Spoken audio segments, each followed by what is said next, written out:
mental health is such a huge issue, and where like every other high school, we have athletes that have challenges, Hmm. but we believe, and I strongly believe that if we do a really good job of being proactive and providing the necessary support and coping mechanisms to our athletes, we may be able to mitigate some of the mental health challenges.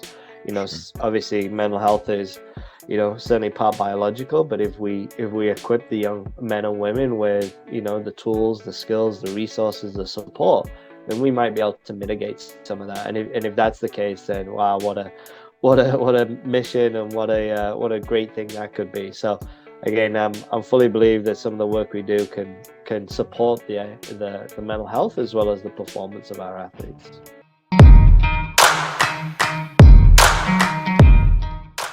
Welcome to the Elev8 podcast. I am your host and coach, Tyler Johnson. Thank you for tuning in. And whether you've tuned in to elevate your mindset, your game, or just your day, you're in the right place. My guest this episode is the Director of Personal Development at IMG Academy, where he has been since 2017. Originally from England, he received his PhD in sports psychology from the University of Tennessee, Knoxville. He is a certified consultant with the Association of Applied Sports Psychology, and since 2005, he has been conducting mental skills training with athletes and coaches from a range of sports and varying in talent and ability from beginners to professional and Olympic athletes. Welcome to the Elev8 podcast, Dr. Duncan Simpson.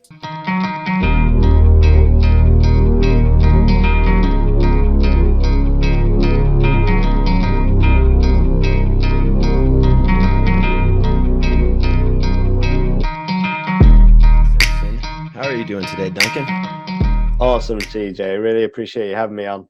Excited to have you. And I know people are always, I think from the outside world, interested and fascinated sometimes with IMG, and glad to have you and share some things and about your role. But I guess to start, love to kind of hear what led you on your journey into the field and kind of the work that you do at IMG and what got you fascinated at first. Yeah, probably like a lot of people in our field, I'd say a failed athlete, like most people that end up in kind of coaching or mental coaching or leadership coaching. There's something probably from your own sport experience. So I played tennis and soccer growing up in the UK. Didn't feel like I maximized my potential. Don't think I could have been a professional at tennis at all, but could have been a lot better than I was. But really struggled with the mental side growing up. And then through kind of education, like found out about this field of sports psychology and found out like, hey, there's actually people that help people with similar issues that I had. So it's kind of a cliche, but that was honestly the kind of gateway into the field. And then being kind of fortunate over the last kind of 15, 20 years to be able to serve athletes and coaches from beginners to professionals and try to support them in them being their best. Yeah. And I'm guilty. I struggled with things as a youth athlete. I think for me, emotional regulation, I think was always sometimes that challenge. Can you tell us what it was? Maybe those things for you as a younger athlete? Yeah, me too. Emotional regulation, and it shouldn't come as a surprise because the brain really isn't developed till we're kind of 24. But we put a lot of pressure on youth athletes to be able to regulate their emotion. But yeah, anger issues, struggled with nerves, got very tight, didn't know how to handle pressure. So yeah, kind of not nothing crazy, just the performance elements that I struggled with. Yeah. Was there a coach in your younger years or in kind of your sports psychology journey that has always been kind of a stead rock for you or someone you could rely on for mentorship? I'd say from a coaching perspective, not really. Like I had, I felt, I was grateful for, my high school coaches, but they were, PE teachers who were doing their best. Yeah. Definitely less professionalized than it is now.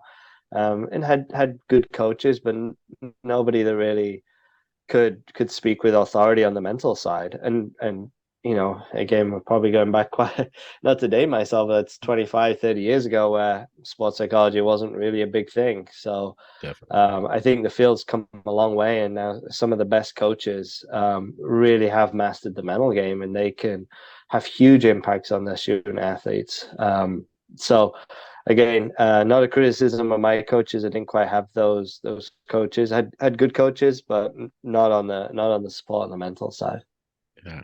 You talked about kind of that, how far it's come over the years. And some of our guests have, on this podcast, that's kind of the world that we live in. And it's exciting to see that growth. And I know other guests that have worked at IMG, I've heard they, have a mind gym and things like that. But can you talk about maybe kind of how far we've come and just how it's the parallel of how it can also support the mental wellness, mental health of athletes, and not just for the, you know, the catastrophes that come along in sports per se. Yeah, absolutely. I think, I feel very fortunate in the role that I have. I'm really kind of standing on the shoulders of giants. We've had, kind of some of the who's who of the mental training space that have come through and have worked at the academy. And it even goes all the way back to Nick Bollettieri, who founded the academy and who unfortunately recently passed. But Nick was, a visionary when it came to the mental side and brought mental coaches in very early, realized the importance of it. And from that, I think the credit to those giants in the past, but ever since, it's always been integrated in the academy. The mental training piece has always been given a role, which isn't necessarily the case even at the collegiate and sometimes the professional space. So I feel very lucky that I've been able to go into an environment whereby doing mental training is not something that's odd or something that's weird. It's something that the athletes do, and they just like it's just part of their daily routine. They're just like, hey, yeah, we're gonna do a mental session. Yeah. So again, feel very fortunate to work in that structure where I don't have to fight coaches. I don't have to battle perceptions. Whereby I think other coaches out in other spaces have those challenges.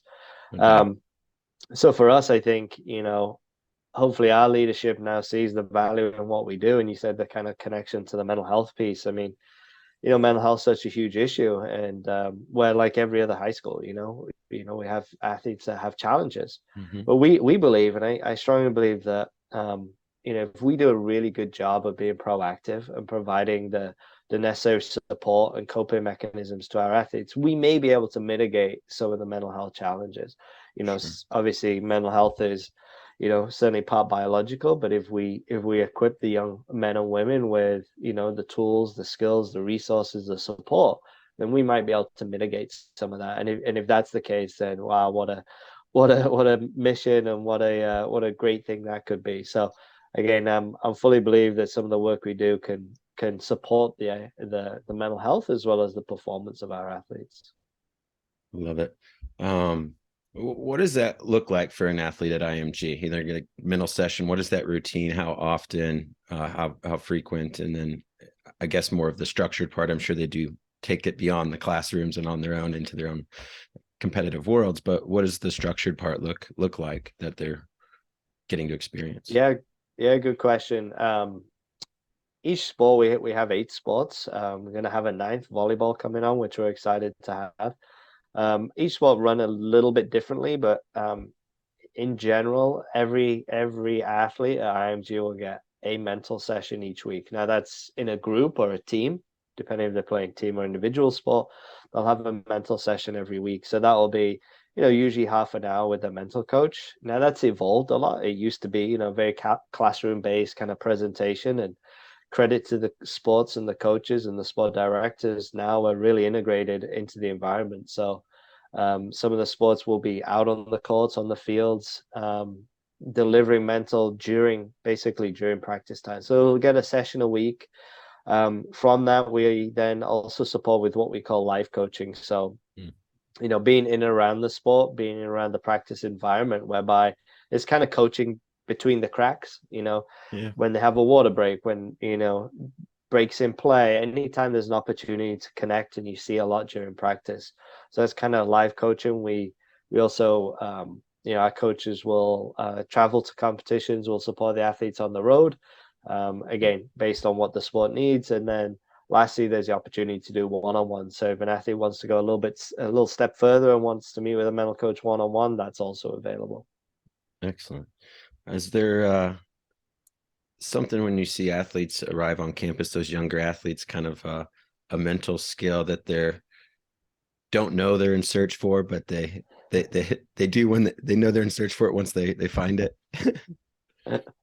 Yeah, great question. Each sport's a little bit unique. I think there's there's no bigger skill for me, or there's no bigger attribute that we look for than focus with our athletes. There's so many potential distractions now. Those can be just the environment distractions, external distractions, but there's also those internal distractions based on their own identity and how they're comparing themselves to their peers, and what if I lose to so and so, what will so and so talk about? So there's a lot of self-talk, there's a lot of emotional regulation, but it also comes back to focus. What are they focusing on? So I think it's a unique environment. It's not one that suits everybody, but I think the athletes that come and take advantage of all the support services, and we're just one part of the support services, those are the athletes that really flourish both kind of personally and on the field or the court, those that take advantage of all the support services. So I'd say focus if there's one. And again, we're dealing with adolescents. It's a great time for them to develop their own identity, like Yeah, understanding who they are and who they want to be. And, boy, I'm sure, everyone's been through high school, and most people listening to this have been through high school and realize what a challenging time that can be. And it's not getting any easier for sure. right. So I heard someone once said, you spend the first 18 years of your life trying to be like everything and everyone, and you spend the next 18 years trying to be nothing like those first 18. Absolutely. Right. Sometimes trying to be conform and things. Is there something when it comes to mental skills that brings you the most kind of joy and excitement to teach that you love working with student athletes on? That's a great question. Like I said, the skill that I probably work on the most is focus, but I Yeah. think I think when I really support an athlete and the development of confidence and get that to be, significantly stable and not up and down like an emotion, when you help an athlete develop confidence, that's so visible in Mhm. themselves, how they carry themselves, how they talk, and then how they perform. You know, Performing is great, but like if you can build an athlete's confidence, that for us, that we see that transfer to other elements of their lives, their social lives, their willingness to take on challenges at school and to handle adversity. So it's really pretty rewarding when you can help an athlete develop Sure. confidence. What is kind of one of those small ways that an athlete can add to their kind of building blocks of confidence? Um, is it creating consistency? Self-reflection. What are some of the most effective, simple things? Yeah, I kind of use the metaphor of a campfire. And interestingly, our student athletes never built a campfire, but probably most of our listeners have. And I walk them through, well, how do you build a campfire? You start very small, right? So you start with the smallest little pieces. You look for some, little twigs and a little bit of brush. And for when I relate this to confidence, is like every single day looking for the small wins. Like, how do we look for the small wins? Every single, hey, did you have a good breakfast? Were you up on time? Did you attend practice in time? Did you stretch? Did you do da da da da da? In terms of preparation? Once we build that and that's consistent, we start identifying out in our environment and in our daily context, we start identifying small wins. Then okay, well, what are kind of the bigger things that we can look at? What are the bigger branches? Then it might be more performance related. Hey, I had a really good practice. Why? Because I had high intensity for the whole of practice. Great. Let's reflect on that, as you mentioned. Okay, da, da, da. So what we're trying to do is build up confidence. It's not a lot of times athletes, it's like that. Hey, they want to light the big log on fire right at the beginning. Like, I want to win that tournament. And if I win that tournament, Yeah. I'm gonna feel successful. And it's like, great. When we light those big logs on fire, they can burn for a long period of time, to continue that analogy. But it's really hard to get there. You have to do it over a small period of time. So again, looking for those small wins on a daily basis. So the two biggest determinants of confidence are really preparation, and then which is over time, doing those little things. And then the moment to moment is how you talk to yourself. So we spend a lot of time working with the athletes on how they're managing that internal dialogue. For some it comes a little easier than others. For some, we may have been in an environment, or personality wise, we may have come up a little more pessimistic, or being told we're not great, or we hear these messages on a daily basis. So helping athletes navigate that internal self-talk is absolutely paramount. So I deal with my experience, a lot of athletes, when you tell them talking to yourself is all right, they kind of give you a funny look. Is there ways that you kind of like to break through that sometimes old way of thinking, that talking to yourself, one, is normal, and two, you can have the power to build it positively? Yeah, I mean, I think it does come down a little bit to personality. So one of the sports I've worked a lot in is tennis, and some players are, very vocal and outward, and they'll scream and they'll shout and they'll pump themselves up, and that personality wise does not fit every athlete. Not every Yeah. player wants to be a Rafael Nadal, but it is that internal dialogue, and maybe it's not out loud, but it's that quiet confidence, right? It's the Mhm. it's the things you say to yourself under your breath. One of the kind of little mantras I use is kind of stop listening and start talking. Because when we get very internal, we start listening to, the kind of the doubts, the fears, the fatigue, etc., etc. That can really damage our confidence. So how can we just continuously talk to ourselves, almost like a coach? And again, that's a practice that takes time with athletes. But it's not, for us, the more we work with athletes, it becomes the norm. It's not something weird or strange. And Yeah. athletes get used to seeing each other talking to themselves and talking themselves through things. So we want to catch them winning. We want to highlight when they do great things and they're talking themselves in a positive way. And then when we recognize, perhaps some of the self-talk is, you know, less than optimal. Again, it's not about for us positive or negative, but is the way you're talking to yourself helping you or hurting you? Yeah. That, make it as simple as that. Yeah. So it's not about, hey, you have to be hyper positive, but is it helping you in this moment? Because if it's not, we probably need to change. We probably need to change it. Right. I think there's some athletes can manage that high emotion and it's fuel, and others it becomes overextension. Right. Absolutely. You know, how do you see, or what role kind of does mindfulness kind of play into the things you do? And does it play a role, I guess, to start? And then, how do you see it as importance to help an athlete cultivate, some of those small twigs and branches, so to speak? Yeah, I think there's probably been an explosion of literature, research, apps, all the rest of it that has really highlighted the benefit. I think it's not even questionable now. Like it's well established just the value of it. Now, personally, I've had my own journey with mindfulness that, I'll go for 6 months at a time and do a phenomenal job every day, and then for some reason I'll just kind of I'll Mm, forget about it one day and I'll not meditate for 10 minutes. mm, I think for our athletes, mindfulness is not a term that quite resonates with a lot of, I'd say, adolescents, but what we're really talking about is being present and being mm. focused. And Yeah. when we talk about being present and focused, they can make that connection. For us, it's also giving them an opportunity to have that period of the day. So, for example, when I've done mindfulness with athletes and we've just done, it might just be following the breath, just a simple 10-minute breathing exercise. Hmm.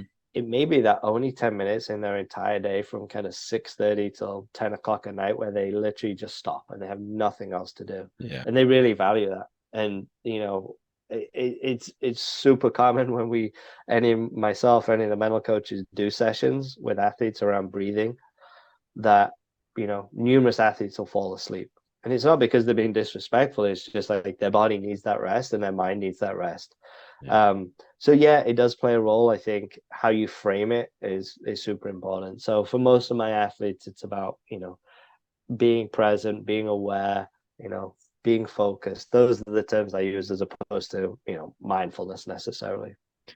I like how you pointed out the sleepers, because I think sometimes I think I found people get bothered by that. Maybe, sometimes there's a goal depending on your session, but if they're training, rookies on breath and mindfulness to lower their heart rate and do these things, and they fall asleep. That's kind of like maybe they did a good job, right?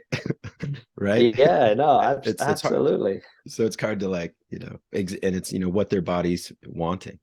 Yeah, And if you're going to slow down and slow the breath and listen to your body, why deny it? yeah. At that And point. for adolescents, it is sometimes, just sitting and being quiet. Like it is a little bit Mm-hmm. strange and it is a little bit different. But that's okay. We talk through the discomfort. We talk through like, hey, can you sit still for 2 minutes and not, scratch or, just literally sit as still as possible. And that's really difficult for some people. But Yeah. then it really serves as a base for we can have some really cool conversations. Like, hey, what came up for you? Yeah, my mind was all over the place. It was rushing, rushing, rushing. Oh, what have you got coming up? Oh, you've got an exam this afternoon. Okay, like da da da. And then you build that connection. So again, sometimes the exercises, mindfulness-based exercises are a bridge to deeper conversations about what else is going on in their life. And then for some athletes, it's like poof, they just like they fall right in, not distracted, can do it in terms of do it, but in a non-judgmental way, they can follow their breath. There's what you'd call really good at doing those Mm-hmm. skills. But for other athletes, it's a challenge. Yeah. And again, it's the same with adults too. So some people can do it and some people struggle, and it's just a practice. It just takes time. Sure, sure. When we touched on kind of the falling asleep, but I think in my mindfulness meditation journey, I think that was one of the benefits I found was being able to find sleep easier and get to sleep. Uh, Important for growing adolescents, busy athletes, just like you said, their days extremely busy. Uh, are there any other one or two things that you recommend to athletes to help them with a nighttime routine or to help them get quality sleep that they may be overlooking? Yeah, I mean, we taught our athletes a lot about sleep, and talk about kind of the benefits and preparing your environment. I don't know how many of them take us up on that advice. I'm sure some of them are up late on their devices and playing video games and all the rest of it. But that can only last you know so long. Eventually, something's going to give. Um, so again, for us, it's equipping them with the knowledge around certain areas, but we to intervene on sleep is really difficult. Ultimately, and a young person is going to make their decisions. We can advise them and give them, hey, look at this cool research. Look at this. We found research, for example, on tennis players that showed differences in sleep, how sleep impacted first serve percentage. Mhm. And it's like, okay, if you can find some, not just, hey, sleep's good for you. You need to sleep 8 hours. Like if you can actually say, look, if you don't sleep, this is how it can actually impact your performance, then it can resonate. Right. But again, it's can we intervene on it? That's the more difficult challenge in a boarding school environment. Yeah. Is there, you touched on some research. I know, is there any new research out that has caught your attention? I know um, one of the things that I like to share with athletes, Mary, I think it's Mary Fry over at Kansas. One of her students is doing research on Division I basketball teams, and uh, they surveyed them on their feeling of inclusion and belonging on their team, and the teams that scored higher and that had less turnovers and more assists. And so there's this, emotional connection that translated into this performance connection when it came into that world. Is there any other kind of things like I love the sleep and the first serve kind of thing? Any other ones that kind of uh, come to mind? Yeah, yeah. I mean, I think I was fortunate to review a research paper recently.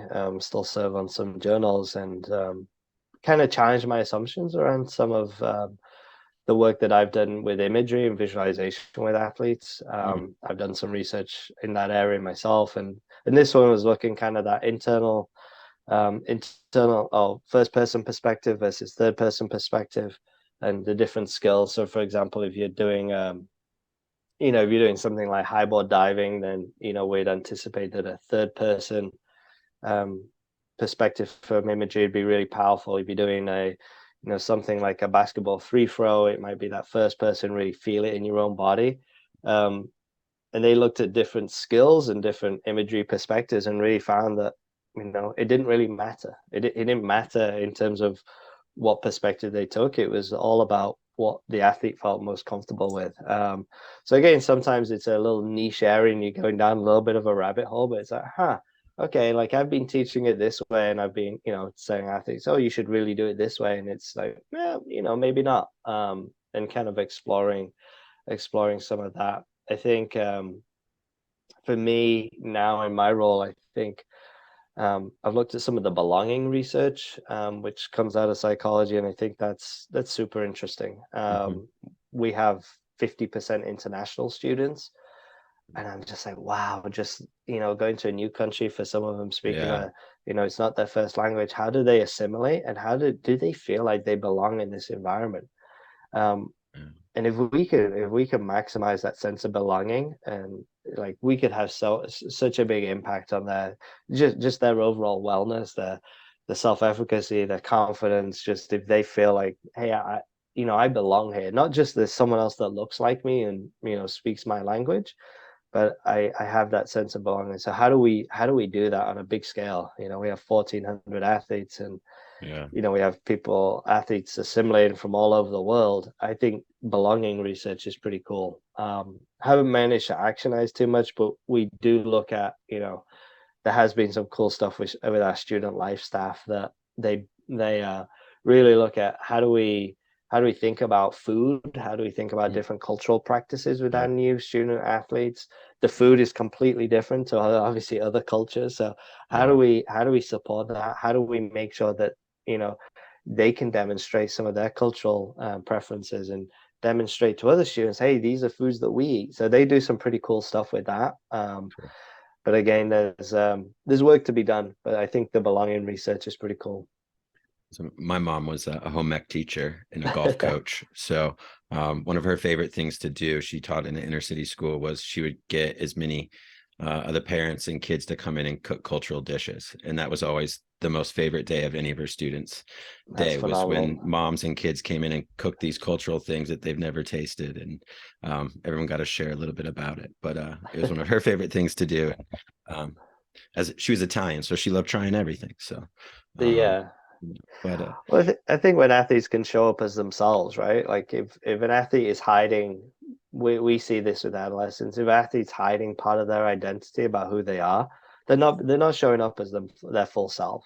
So if right, we can allow them to kind of show up as their full self, whatever identity they bring into that space, I think that's incredibly powerful. Because once you feel like you belong, you feel like you can be yourself, then it goes without saying your performance is going to be better. You're not so self-aware, you're not so self-critical. You can just show up and, you know, if it's based on my ethnicity, or based on my racial background, or it's based on my cultural background or sexual orientation, whatever it might be, if we can get people to show up and be as authentic as they can, it's going to translate to performance and ultimately just, I think, happy and healthier adolescents. That's all we can ask for. I love that. Happier and healthy adolescence, man. That's the goal. Um, is there to close out, is there something that brings you the most joy in your role and what you get to do when you sit and look back? What gives you the most joy in the work? And we didn't touch on it yet, but I know you have a big role with the Association of Applied Sports Psychology on a scale as well. But what brings you joy in all the things that you do?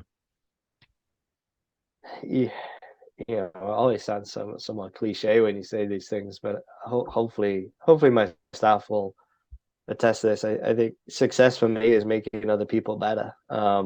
And for my staff, it might be, making sure that I support them to set them up for success, have the best possible schedule, make sure they get the time off, make sure they have all the resources in place so that they can do the work. So sometimes in my role is taking barriers away within a big structure of an organization. How do I support my staff for them to be a success?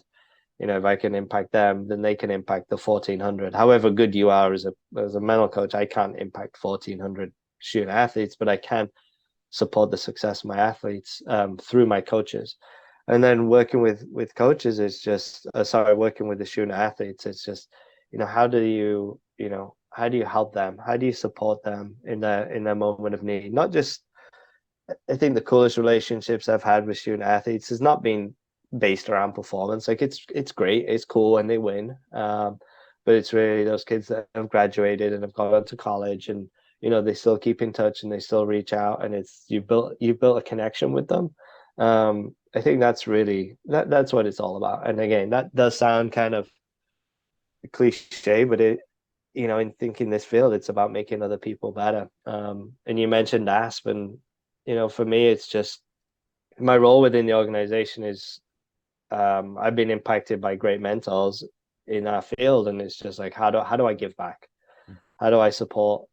Serving on committees is not necessarily fun, but there's important work to be done. So you got to step up and do that and give back to the field. The field has given me a lot, and the organization that's given me a lot. I try and give back and try and serve in any capacity that I can. So that's kind of, I don't pretend to be an angel or have all the answers, but if you can turn up each day and try and support people and let them be their most successful self, then I usually have a good day. Beautifully said. Thank you for your time and giving back and giving some insights and sharing a bit more today. So greatly appreciate you joining the podcast. No, I appreciate the time and great job again. I think not to get on a pedestal, but I think there's so much people that consume and they don't put things out there. It's a very consumption based world, and I think the people who are creating and giving value back, like podcasts, whether it's a blog, whether it's videos, I think you just offer tremendous value to the field. So again, kudos to yourself and the pod. Really appreciate Appreciate it. I appreciate it.